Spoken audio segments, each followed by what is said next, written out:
Pernah dengar keluarga yang berantem gara-gara warisan?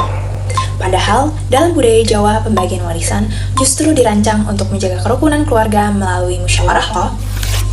Halo semuanya, saya Amalia Husna dengan NIM 25106111119.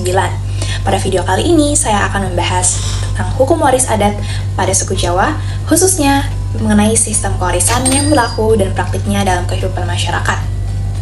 Suku Jawa sendiri merupakan suku terbesar di Indonesia yang mayoritasnya mendiami wilayah Jawa Tengah, Daerah Istimewa Yogyakarta, dan Jawa Timur. Selain memiliki budaya yang kaya, masyarakat Jawa juga memiliki aturan adat yang mengatur mengenai hubungan keluarga, termasuk dalam pembagian warisan loh. Hukum waris adat Jawa sendiri adalah aturan adat yang mengatur peralihan harta kekayaan dari pewaris kepada ahli waris berdasarkan nilai-nilai yang hidup dalam masyarakat Jawa. Berbeda dengan hukum waris yang bersifat tertulis, hukum waris adat Jawa berkembang dari kebiasaan, musyawarah keluarga, dan rasa keadilan yang hidup dalam masyarakat. Jadi menurut berbagai kajian hukum adat Jawa, terdapat beberapa karakteristik utama nih.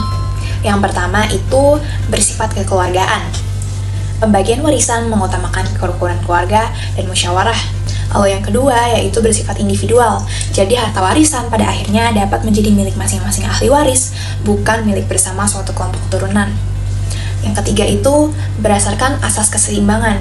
Pembagian warisan itu nggak selalu sama secara matematis, tetapi mempertimbangkan kebutuhan, tanggung jawab, dan keadaan para ahli waris tersebut. Masyarakat Jawa pada umumnya menganut sistem kekerabatan parental atau bilateral.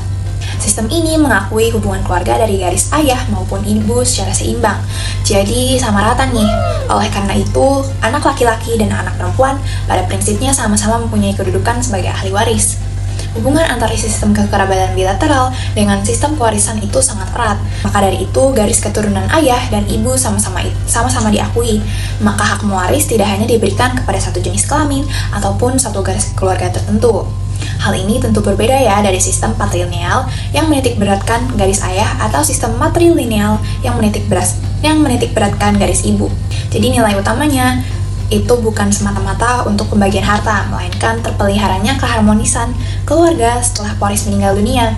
Tetapi banyak juga keluarga yang masih menggunakan sistem hukum nasional seperti hukum perdata atau menggabungkannya juga dengan sistem hukum Islam. Contohnya dalam keluarga saya sendiri menggunakan gabungan dari musyawarah dan sistem hukum waris Islam. Atau contoh lainnya, misalkan ada orang tua yang meninggal dan meninggalkan satu rumah dan 3 anak. Secara prinsip, semua anak berhak untuk menjadi ahli waris.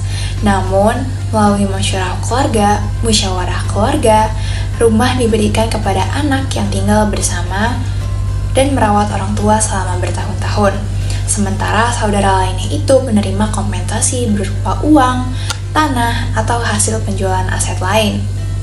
Walaupun sistem kewarisan adat Jawa pada dasarnya bersifat individual, dalam praktiknya pembagian warisan sering ditentukan melalui musyawarah.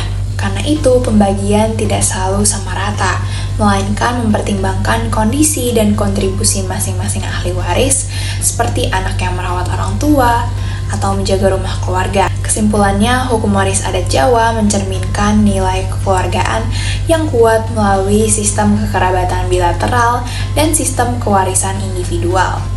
Pembagian warisan dilakukan dengan mengutamakan musyawarah, keadilan, dan kerukunan keluarga, sehingga tujuan utamanya bukan hanya membagi harta, tetapi juga menjaga hubungan baik antar anggota keluarga. Nah, itu dia tentang sistem kewarisan adat bagi suku Jawa. Sekian dari saya. Bye semuanya.